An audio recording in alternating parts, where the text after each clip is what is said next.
All right, so this is a technique that I've just come up with for making river rock, or it could also be used for cobblestone or fieldstone walls or anything like that in a diorama. And basically I'm going to show you how to make a stamp out of insulation foam and then press it into air drying clay.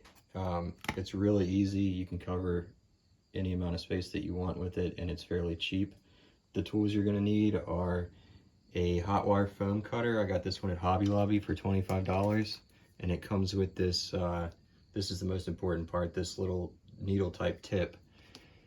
You're gonna need some air drying clay, also from Hobby Lobby. This is Nara, you can see, and it'll dry rock hard and not shrink or anything, which is what we need. And then just some water and a brush. So we're gonna start off by cutting a little section out of this insulation foam. This is from Lowe's. It comes as project panels, which are 2 feet by 2 feet for something like $7 or $8. So you can go ahead and use your hot wire foam cutter. Come forward a little bit. Like I said, from Hobby Lobby, $25. And you're going to cut out just a section that you want to use as your stamp. Try to make your sides straight and get different lengths of sides. Now, if you're going to do a really huge area, you might want to make your stamp bigger. There we go. And now you can cover any number of sides that you want, but this way we'll have different size stamps. And I'll show you how to make these with this little tip. So we're going to go ahead and unplug the hot wire tip and put this little needle tip in. There we go. This thing only takes 10 seconds to heat up, which is pretty cool. I think this needle takes a little bit longer than the wire, but you can pretty much start working on stuff right away. So after it's hot, you're just gonna try to keep it random. It's not really hot yet. Hang on one second.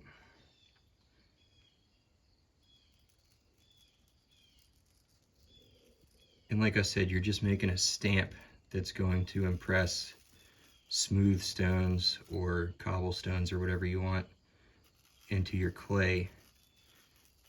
So you see you can make all kinds of different size ones. Try to keep it random, and what you want to do is really fill up the whole space all the way over to the edges. But once this thing is hot, I mean, it doesn't take long. It took me maybe 5 minutes to cover an entire block of foam like this. And I'll show you the one that I already made again, and then I'll show you how to use it. As you can see, I covered a big side and several of the smaller sides. That way I have different size stamps. And I also tried to keep the size of the stones and the shapes as random as possible so that it won't look like a repeating pattern. But between different sides and rotating the block as you go, you probably won't see any pattern in the finished result. And here's my test piece to show you. This has already been drying for about 30 minutes. But you can see that you get nice, smooth stone shapes in your clay.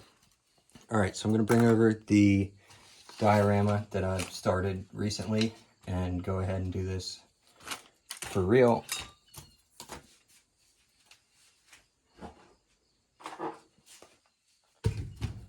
This is gonna be a collapsed bridge in a river, and it's based on a river near one of my old houses that I used to go hang out at.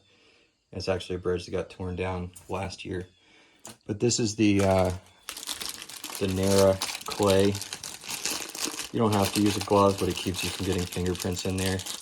It's a little bit sticky at first, but it goes on really easily. It bonds to the foam really well. Like I said, it doesn't shrink when it dries, which, you know, if you got a foam that, or a clay that will shrink like plaster of Paris or something as it dries, you'll end up with cracks and it'll separate from the foam. So this is a lot better. And because it's going straight on foam, we can't use something that has to be baked like Sculpey.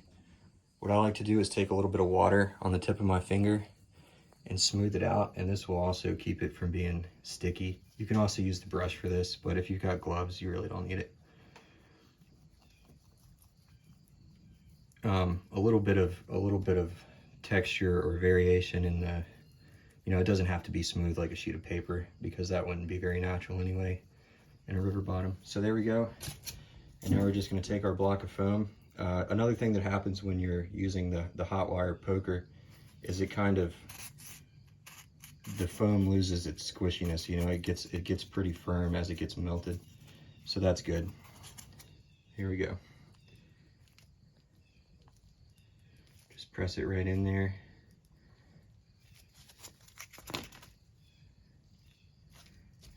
And we'll probably have to go over each area several times, but that really shouldn't matter,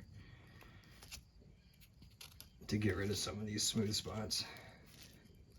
But look how fast that is, and you're getting a lot of texture. It'll look great when it's painted, all kinds of different colors, like natural river rock colors, which are really pretty. You get the idea. And then I'm going to take a break here and show you just while the foam is still wet, and it's not even getting gunked up in there, which I was worried about, but it's not getting gunked up in the holes, so that's good. Be able to use that block again in the future. I'm going to go ahead and press in any kind of scenery, just pretend like I've finished that whole area. So this is my collapsed bridge, and you know, just while the foam is still wet, you want to get it in place and make any kind of indentations that it's going to need to fit.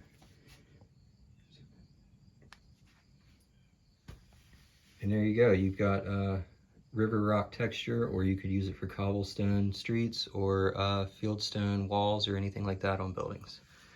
So I hope that's helpful. $25 hot wire foam cutter, Nera air hardening clay, both available at Hobby Lobby. Thanks for watching.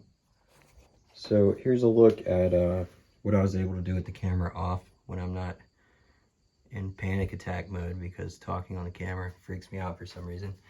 You can see I just went over the whole area several times, and it's very important to use that brush and water to keep the clay fairly wet. Otherwise it'll get sticky, and then you'll end up with, you know, things that don't look like stones. But I think it gives a pretty natural look, nice texture, almost like leather or something. But painted up, it should really look like a lot of little stones, and I think I'll be real happy with it, and I hope it helped you maybe speed up your diorama process.